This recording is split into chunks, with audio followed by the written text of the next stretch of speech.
জয় মহাকাল, হর হর মহাদেব। কেমন আছো বন্ধুরা সবাই? তোমরা আশা করি সবাই তোমরা ভালো আছো, কারণ যেহেতু আজকের দিনটা সোমবার আর আজকে থেকে শুরু হলো শ্রাবণ মাস। তো আমি সকাল সকাল ঘুম থেকে করে চলে গেলাম আমার বাইকটাকে নিয়ে। এটাকে ভাবলাম যে আজকে এটাকে ভালো করে স্নান করাবো, তারপর এটাকে সুন্দর করে পলিশিং করে এটাকে পুজো দেবো। তো তার জন্য আমি চলে গেলাম বাইক নিয়ে ওয়াশ করাতে। তো আমি আছি ব্যাঙ্গালোরের মধ্যে থাকি, তো পেট্রোল পাম্পের মধ্যে আছে, প্রত্যেকটা পেট্রোল পাম্পের মধ্যেই পাওয়া যায় ওয়াশিং সিস্টেমটা। তো এখানে আমি ওয়াশ করলাম বাইকটাকে। এবার দেখো একদম ঝাকাস চকচক লাগছে। তো আগে থেকে বাইকটা সুন্দর ছিল, ভাবলাম আর একটু ভালো করে যতগুলো ধুলো ময়লা আছে একটু সরিয়ে নেই, কারণ পুজো দেবো তার জন্য।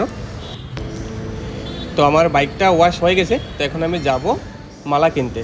তো আমি ফুলের দোকানে চলে এলাম, এখানে অনেকগুলি ফুল দেখলাম, তো আমার কাছে এই রোজ ফুলটা খুব ভালো লাগলো, তো ভাবলাম এটাই আমি নিয়ে নিই।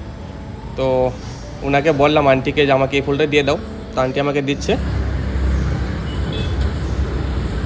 আমি বাইকের আয়তন অনুযায়ী আমি একটা নিয়ে নিলাম ফুলের মালাটা। এবার চলে গেলাম ফলের দোকানে।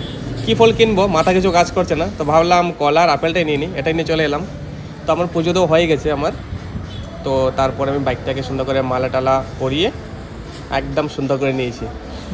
তো তোমরা আমাকে অবশ্যই কমেন্ট করে বলবে আজকের দিনে কে কে বাইককে ওয়াশ করেছো। যাদের কাছে বাইক আছে তাদেরকে বলছি, আর যারা ওয়াশ করোনি অবশ্যই ওয়াশ করাবে, ভালো করে সুন্দর করে পুজো দেবে। দেখা হচ্ছে পরের ভিডিওতে। হর হর মহাদেব।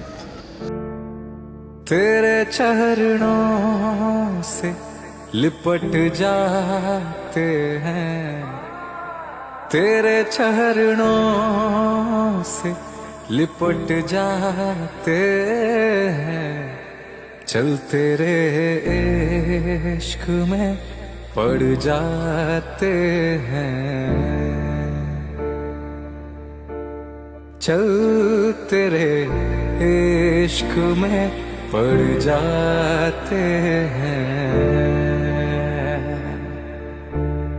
दाना ना दे रे दूम दूम दाना ना ने, दाना ना दे रे दूम दूम दाना ना ने दाना।